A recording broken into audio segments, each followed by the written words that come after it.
Bonjour à toutes et à tous. Dans le cadre de mes formations sur l'éthique et l'apprentissage en milieu de travail, j'ai conceptualisé mon environnement personnel d'apprentissage, EPA, que je désire partager avec vous aujourd'hui. Tout d'abord, je me présente. Je suis Kumbouchia Moussadirine, coach professionnel et scolaire et également formatrice en éducation des adultes.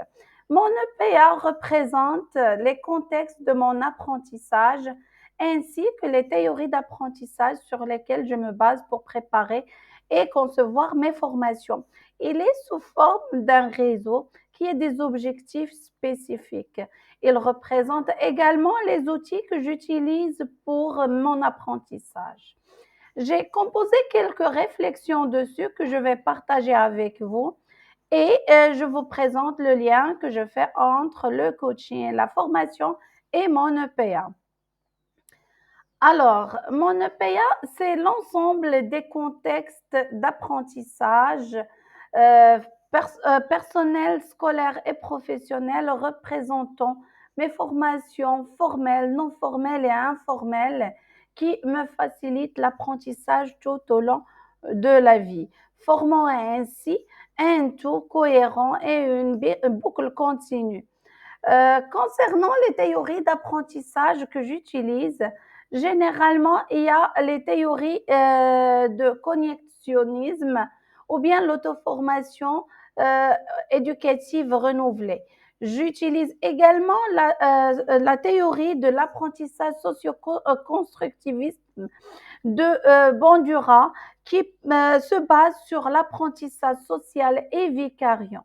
Il y a également l'apprentissage de David Kolb, apprentissage expérientiel, qui se compose de l'expérience concrète à la réflexion dessus pour conceptualiser une nouvelle expérience d'apprentissage et la mettre, bien entendu, en application.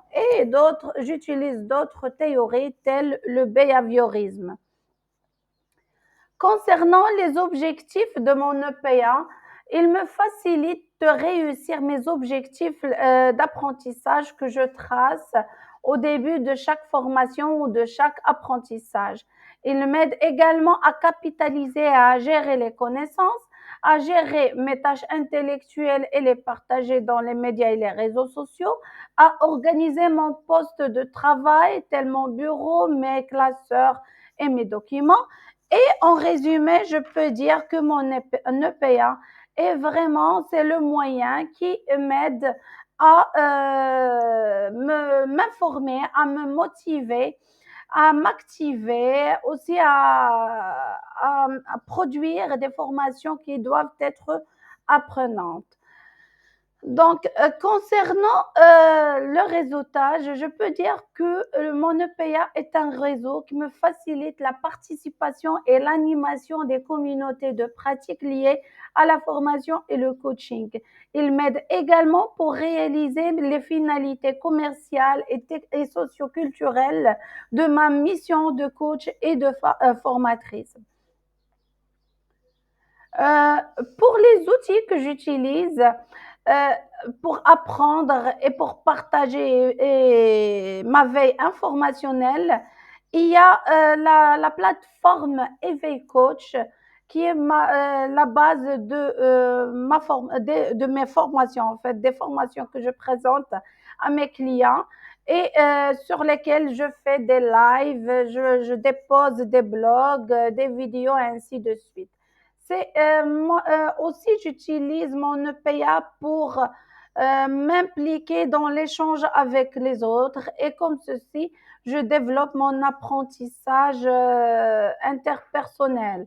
Il est le guide de mes lectures et de mon e-learning et l'organisation de mon bureau, comme j'ai dit. Aussi, il est le moyen qui me laisse euh, euh, qui me laisse éveiller sur les réseaux et les médias sociaux. Et aussi, j'utilise pas mal d'applications d'office qui m'aident à générer mon apprentissage sans oublier la grande plateforme de TELUC Université. Alors, pour les réflexions, bien sûr, j'ai fait quelques réflexions sur l'environnement personnel d'apprentissage et j'ai trouvé qu'il est vraiment important. Pourquoi? Parce que, au fond, c'est un réseau social qui fait la promotion de la socialisation. Et l'éducation des adultes, sa finalité est la socialisation des apprenants et des travailleurs. Aussi, c'est un outil qui aide à développer les connaissances dans les entreprises et aussi au milieu du travail. Ainsi, je peux dire que c'est important de le promouvoir sur les médias, sur les réseaux, et pourquoi pas le promouvoir avec du marketing digital pour le mettre en valeur et sensibiliser surtout les établissements scolaires et les apprenants à l'utiliser à grande envergure.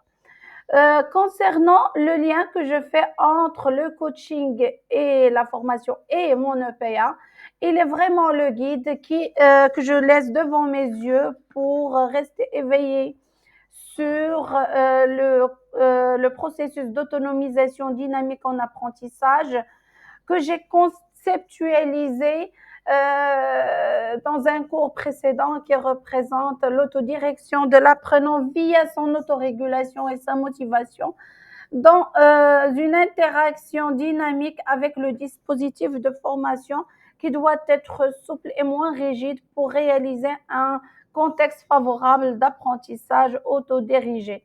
Et également, il est le guide pour toujours suivre les étapes euh, de mes séances de coaching qui est au fond une pédagogie différenciée pour l'atteinte de l'autonomie et le développement du potentiel de l'apprenant qui respecte les domaines affectifs, cognitifs et environnementaux du coaché.